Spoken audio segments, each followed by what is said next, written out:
One, two, three. Want to welcome everybody to Mom and Dad Talks. Our favorite two people are Mom and Dad, and Hans is a little sick under the weather. The family went out to California. Of course, they have a funeral, but I talked to them recently, and they are doing well. So Mom and Dad are doing well. However, we want to talk about. I have a very special guest, Kyra Jones. She's a pastor going into the ministry in certain ways. Tell me a little bit about yourself, Kyra. Hey everyone, I'm an up and coming pastor, not a pastor yet, but my name is Kyra. I'm 21 years old and I'm currently a teacher assistant. I work with 4-year-olds. I love children. I love the Lord. I love doing ministry and I do a little bit of preaching here and there. I'm in a season of rest right now, and that's about it. All right. There's Well, not while you're resting, we have a very important subject. Your age group. They're Yeah. not, a lot of them are not in church. And we want to know why. Okay, there are many reasons why.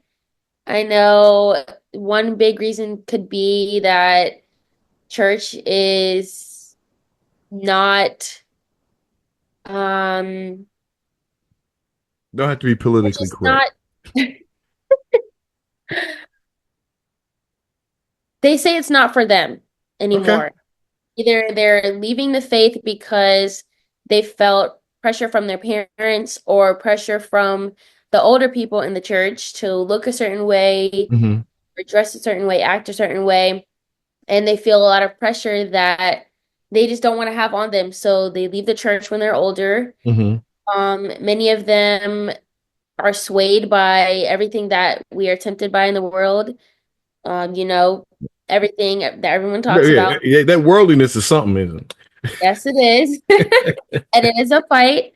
And they say church is boring. There's nothing for them. There's Like, nothing for, let's talk about that boring stuff because church is boring the way we do it. God's not boring. The way we do church is boring. yeah. Can we elaborate a little bit on that because people don't really understand that because your age group, back in my day, I'm kind of dating myself. It was informational. Hmm. Yes. You guys got YouTube. You guys got everything in your hand. You can find out anything about God you want in your hand. So the Yeah. real question is, what is the boring thing that you're really talking about? Let's explore that a little bit. It can be just the way the service is set up. Hmm. It can be the preacher. It can be the worship music that is going on in the service. It can range from Can I anything. They stop might you? not have friends there. They might not feel like Mhm. they're accepted or they have a place. Let's talk about your sermon's got to be a little different for your age group. You just can't be up there and say that God said. Yeah. It's got to be different. Well, I mean, what's the setup of the sermon for your age group that you guys really gravitate towards? We gravitate towards what is real. What can we relate to that we're dealing with in our schools, in our workplaces, in our homes, in our friend groups. Hold up, you getting messy here. So you're talking about we got to get messy in the pulpit? Is that what you're saying? We got to get real with your stuff. I struggled with some Yeah, things, and I'm going to tell you how God saved me through those things. Versus I have never sinned, yeah, therefore I am. yeah, that's about right. Just be real, be honest. That's what we're looking for. We want to know that the people who are preaching at us have been through what we've been through. They've had experience So and they're, Kyra, if I said last night I beat up my wife and I'm struggling with hitting my wife, that would mess up a congregation. But you're saying that's okay with your age group, not necessarily the beating of your wife. What we're saying yeah, is, let's clarify, not beating up your wife, but yeah, not but that part. not that part, but saying that yeah, I had a struggle with that in my life, and this is how it and overcoming sin. Yes, yes, yes, because you're not perfect. We know that. You're not Jesus. You go through things just like we go through things. And how can we gain wisdom from you to not make those mistakes? Or if we are in a Mhm. situation, how can we apply what you're telling us to our life and know that it works? So it's more than just saying that you're wrong. It's give me an out. Tell me how I can get out of this. Give me a plan of execution, right? Yeah, give us a way we can apply it to our lives. Okay. And that's Make- fair. That's fair. yeah. Now you touched on the other part. Say the other part again there. Which part? Let's go. Because the sermons is one thing, and then the order of service. People don't understand. People waste time in their services. I Yeah. mean, and you guys are like, look, why I want to hear, but let's talk a little bit more about that, please. Well, as some people may know, my generation, Gen Z, our attention spans are not as long as previous generations. We have much, much shorter attention spans. So if you're rambling on and on about church announcements and meetings and stuff like that, you're going to lose us.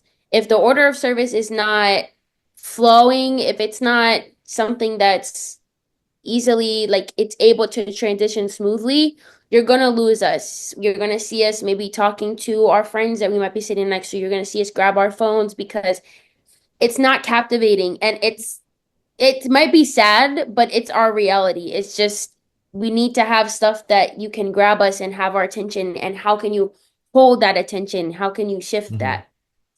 So basically, it's making sure your sermons are catered toward life experiences and a way out. Give me a way out. Give me something I can hold on to, Yes. right? And then the other thing too is the order of it. I mean, don't sit up there and waste my time saying, you know what, folk, you need to come to XYZQ meeting because this is where we meeting at. Well, why are we meeting?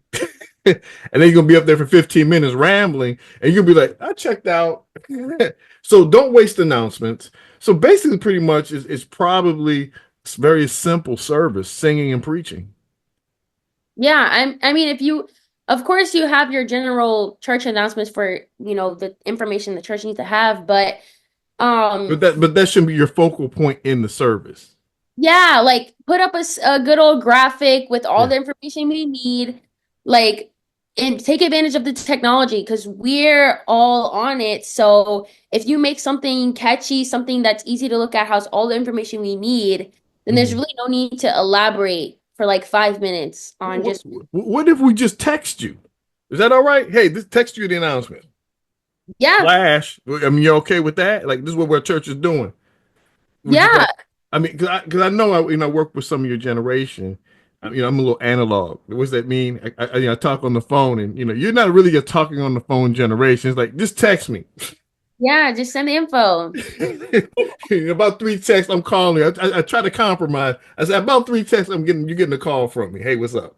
I think that's fair. That's fair. That's fair. Okay. Yeah. And I think also too, I think you want people to work with your generation and your style because you guys have a different style, Yes. communication, how you do things, and plus, too, you guys are more active in ministry, like real ministry, not telling about Jesus, but showing Jesus. Yes. Actually feeding the homeless, actually going out there making important ministries, inroads to changing people's lives. That's Hmm. what you guys are more into rather than I passed out a track. Yeah. What even is a track, Todd? We don't know what the track Yeah, yeah, is. yeah. People can't even read today. So, I mean, why don't you send them a video chat, guys? People got cell phones, people got things, podcasts. I mean, thank you for being on the show, by the way, because you are watching our podcast. Thank you, Of Kyra, course. Yes. for joining. Yes. Welcome. Like I said, I appreciate, but be engaging, right? Don't Yes. be more animated and real, not be stiff. I'm going to turn to John chapter 1, verse 2. Right. If I start off like that, it sounds good to the older group. For your group, you're just like, hey, did you ever think about what happened if XYZQ happened? Why? I was going down the street, maybe talking to my, if I had a daughter, talking to my daughter, and she had this incredible idea. And I said, you know what, God, see how she reacted there, guys. She looked at it and was like, I could pay attention to that. And Yeah. so, but there's a lot of things. Plus, two, your music style for your generation is different. It And a lot of is. churches don't really go and jive with that. And how you worship is different. And that makes a big because the church there are churches that are growing with your group in it, but they're attracting your group because they're talking your language. Yes. They've got it. And these other churches ain't talking your language, so you're like, why are these people? You want to whip people up in church? I don't get whooped going to church. Nah, I'll just stay home. And your generation staying home. They are. Yes, they are. So what else you want to say before we, for our audience? 'Cause I hope this is engaging. Because I hope people can learn from this. Because our churches are dying because we're not getting it. Yeah. We're stuck in our ways, but we call it holy, and there's nothing holy about it. It's just what we want to just do, carry our little idols up that we have, rather Mhm. than trying to, be a servant and actually serve the people and get what they want. Yeah. So I would say to any young people, if you're wanting to see a change in your church, and you can try to talk to someone in your church, like it can be a deacon, an elder. Try to talk to your pastor and say, hey, what are ways we can maybe switch up some things in the service, or can we create something that's specifically for your age group, like a youth group, a young adults group, something like that. Hey, ask if there's a possibility if you can start involving more of the young people in the behind the scenes of the church. And if your church has a live stream or social media, how can your youth get involved in running that? How can your youth be involved in the service? Can they do tithes and offering? Can they usher? Can you train up Mhm. the young people to take the place of the people who are there now? Because that's also something too. Your church is not going to survive if the young people don't know how the church is supposed to run and you're not training them up. There's not And, going to be and, a and I'm not letting you take my place. I mean, this is be real. You know what I'm saying? There's nothing wrong about it. Brother need a break. yeah. It's just ego at that point to me. I'm like, I'd rather see the Kyras, Okay, yeah. Pastor Joneses, and we'll call you Pastor Jones. We'll speak it into existence. I want to see the Pastor Joneses get there, you know what I'm saying, and do their Right. thing and support them because, I like to support and give you some nuggets and stuff that may help you, and then I learn together what may help me grow myself. You know what I'm saying? That's right.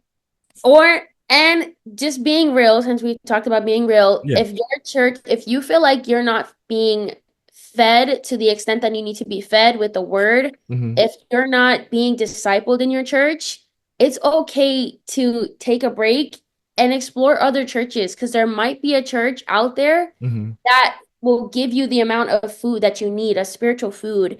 There might be a community there in another church.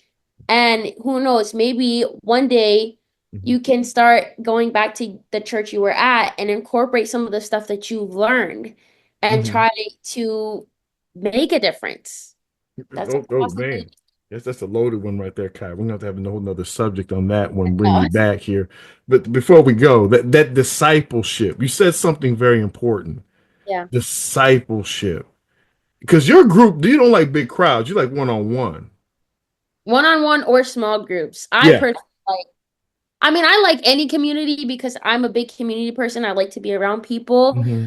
And I love to fellowship, but some people don't like the big crowds, like you said. So a small group is nice, or a one-on-one will definitely work.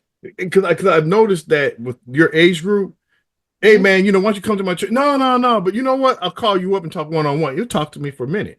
Yep, Right? that's Hey, true. it's personal. I want to ask you questions that I want, not be in a group of people so they can have their questions and it's official. I never get what I want. So you missed the whole boat. It's a whole different dynamic now. Small groups is a big thing with your group, and so, and that's another thing too. Pastors got to visit your people.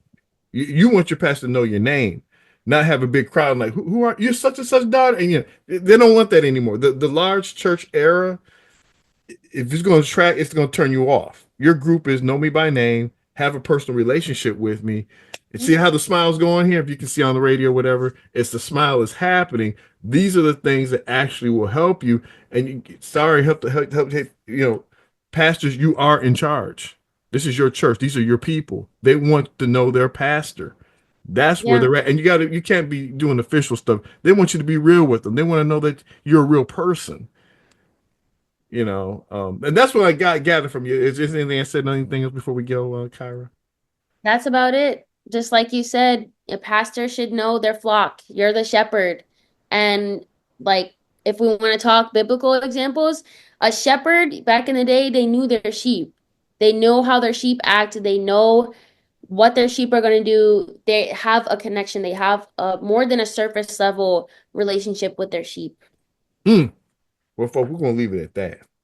You want to grow your church, and so if you want to have Pastor Kyra come visit you, I know you're on the hiatus right now. Where can they contact you at, Pastor Jones? Well, I'm very active on my Instagram at Kyra D Jones, KYRADJONES, or you can follow me on Facebook, friend me, whatever the term is, Kyra Jones on Facebook, and that's about it. All right, till next time, folks. We'll see you on Mom and Dad Talk. Thank you, Kyra B. Jones, for being on us today. Kyra D Jones. B. Joe, my bad, I messed that up. But we want to thank you for being on Mom and Dad Talks today. And folk, I hope you grew. I hope you guys experience. I hope you guys get better. That's the thing. Till next time, we'll see you on Mom and Dad Talk.